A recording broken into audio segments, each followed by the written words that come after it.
we start off by maybe you telling us a bit about your background and what got you involved with Exchange House Ireland? I moved to Ireland in 2005 from the States.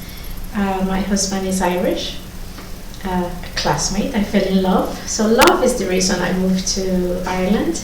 Good start. Never thought I would end up in this gorgeous island, but here I am. And I wanted to make sure that I continued to work in the sector, working with some of the poorest, most marginalized communities. And my background is in human rights. And Exchange House, it's one of the best things that has happened to me since I moved to Ireland. How did you first come across Exchange House Ireland? I had worked with nomadic groups in the past. Oh, okay. And when I was before I moved to Ireland, when I began to do my research about the country and how Ireland was dealing with social inclusion, what were the policies, how Ireland was dealing with immigration, and Exchange House, it's one of the best things that has happened to me since I moved to Ireland.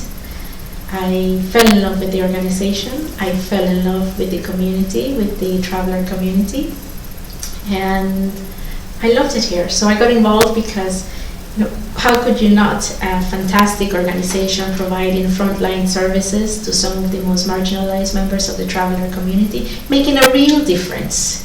And very few organizations can say that they do what it says on the tin.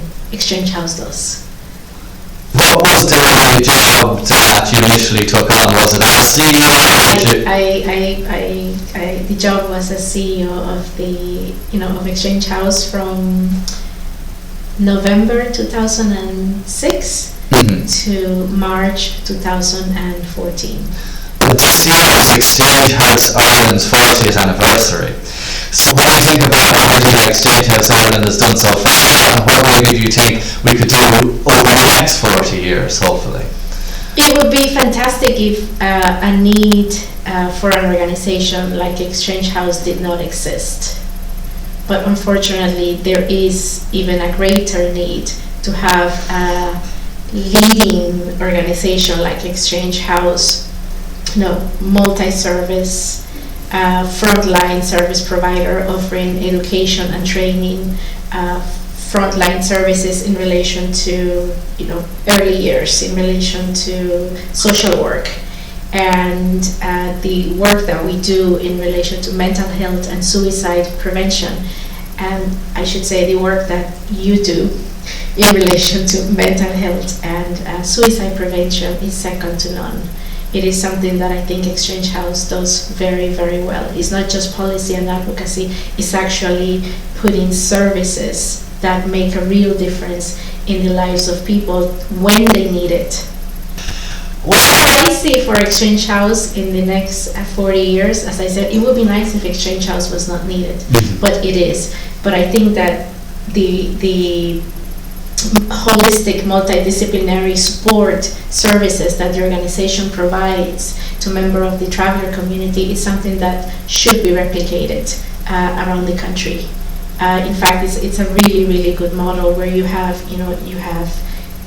support for children, you have support for young people, you provide education, training. You also the youth team was my favorite. I'm not working here, so I have to say it. I loved the youth team. I thought that their work was fantastic. That's not to say that the other teams didn't do equally brilliant work. They did. But I think that the work that we do, providing service and support to women, it's second to none. And we meet the clients, we meet the community where they are at. And providing that individual support makes a big difference, and I believe it should be replicated. If I was in government, I would be giving Exchange House 3 times, 4 times more than what they receive.